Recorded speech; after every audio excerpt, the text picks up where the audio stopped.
Bonjour et bienvenue, ici Dr Amina Kenish.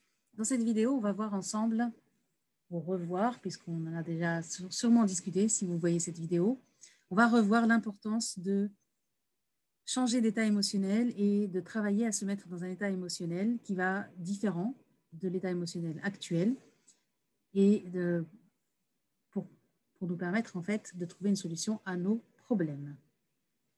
Donc, on reprend le schéma de fonctionnement d'un être humain avec, donc, on a une partie esprit, c'est-à-dire émotion et pensée, et on a une partie physique, le corps. Au niveau du corps, c'est là où il se passe en fait les actions, mais les actions, le comportement sont conditionnés en fait par les émotions, puisque dans la manière de penser, on a deux manières de penser. Une manière de penser, soit on pense de manière rationnelle, soit on pense de manière non rationnelle, plutôt émotionnelle et automatique. On a nos 5 antennes, nos 5 sens qui nous renseignent sur ce qui se passe dans notre environnement, dans le monde extérieur. Donc, je représente ça comme ça. Donc, un événement, il se passe un événement dans le monde extérieur, on l'appréhende par nos 5 sens. Et on réagit à cet événement, on a le choix en fait, soit de réagir de manière rationnelle, soit de réagir de manière émotionnelle. Et ce qui se va se passer, c'est on va penser quelque chose par rapport à cet événement et on va agir d'une certaine manière.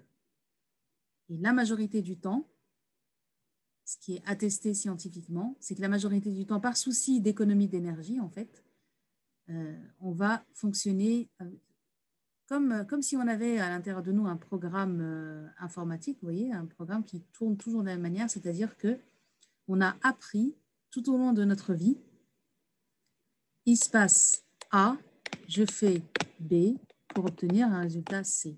Et on a comme ça toute une programmation en fait automatique qui se met en place sans aucun effort. C'est ça la raison pour laquelle elle se met en place, c'est qu'elle ne nous demande aucun effort. Par contre, réagir de manière rationnelle, ça nous demande d'utiliser nos facultés intellectuelles qui sont présentes chez tout le monde. Elles sont toujours présentes chez nous. Elles sont pas, tant qu'on n'a pas de lésion cérébrale, une partie du cerveau en fait qui est lésée, et même comme ça, on peut récupérer certaines facultés intellectuelles, mais ce fonctionnement intellectuel, il est présent chez tout le monde. Simplement, on ne l'utilise pas de manière consciente. Donc, quelles sont ces facultés intellectuelles qu'on peut utiliser à ce niveau-là, en fait, au niveau rationnel, pour réagir de manière rationnelle à ce qui se passe? C'est le raisonnement. Il y en a 6, en fait. Le raisonnement, la perception, on peut appeler ça le point de vue, l'imagination, la mémoire, la concentration et l'intuition. Donc, ce sont nos 6 facultés intellectuelles qui nous permettent de réagir de manière différentes, originales, adaptées en fait à une situation. Donc, quand on ne les utilise pas, on réagit de manière automatique, c'est-à-dire toujours dans la même situation, on va réagir de la même manière. Quand on veut changer notre manière de fonctionner, si on est dans un état émotionnel, si on est fortement impacté par quelque chose qui se passe dans notre vie, on n'est vraiment pas bien, on a une émotion en fait qui est forte, une émotion de peur, une émotion d'anxiété, une émotion des fois de honte, de culpabilité.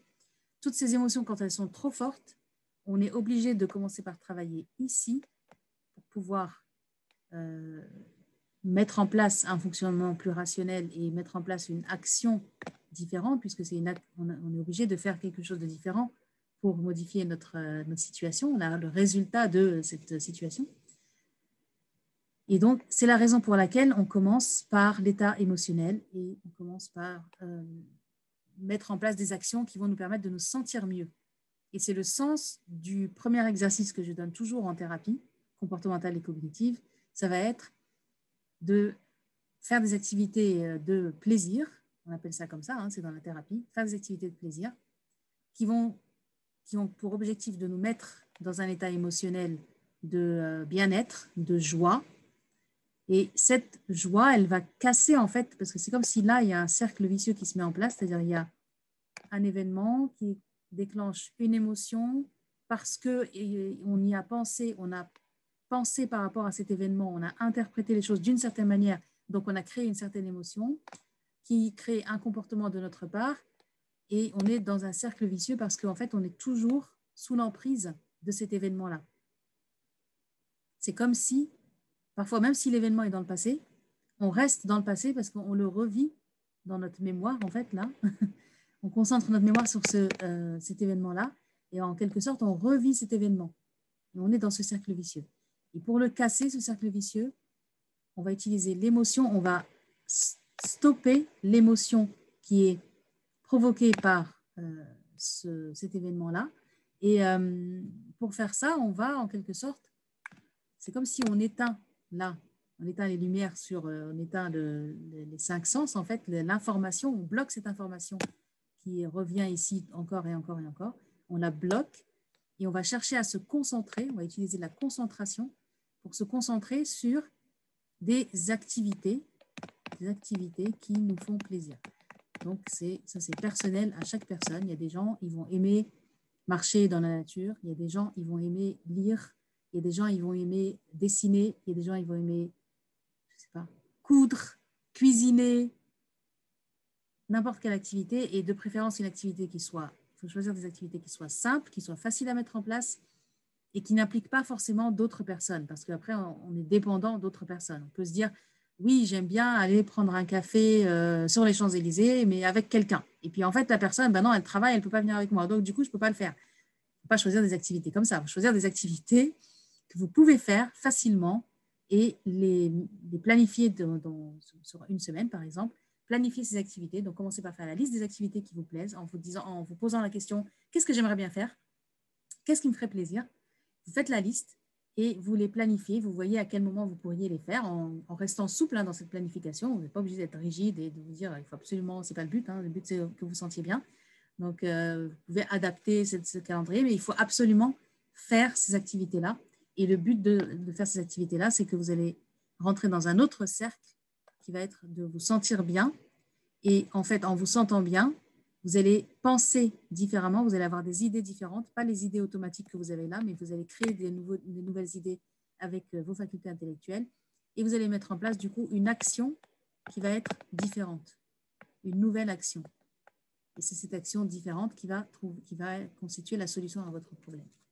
Donc, ce schéma, j'ai voulu le faire et cette petite vidéo courte, je vais la faire pour vous rappeler, et c'est la raison pour laquelle je vous encourage à l'écouter plusieurs fois, parce qu'on a besoin de se rappeler ces choses-là, parce que votre fonctionnement automatique, là, il ne va pas lâcher prise comme ça facilement. Ce cercle vicieux, il ne va pas se casser facilement.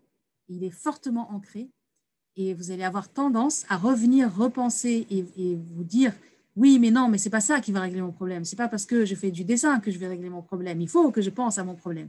Donc, réécoutez cette vidéo à chaque fois pour vous remotiver par la compréhension, en fait, en comprenant ce que nous sommes en train de faire. Nous sommes en train de régler le problème d'une manière différente. Nous sommes en train de trouver une solution. Mais trouver une solution, il faut faire cet exercice-là. Il faut casser ce cercle vicieux en changeant d'état émotionnel. Voilà, je vous dis à très bientôt et je vous encourage à prendre soin de vous et à vous faire plaisir. Merci.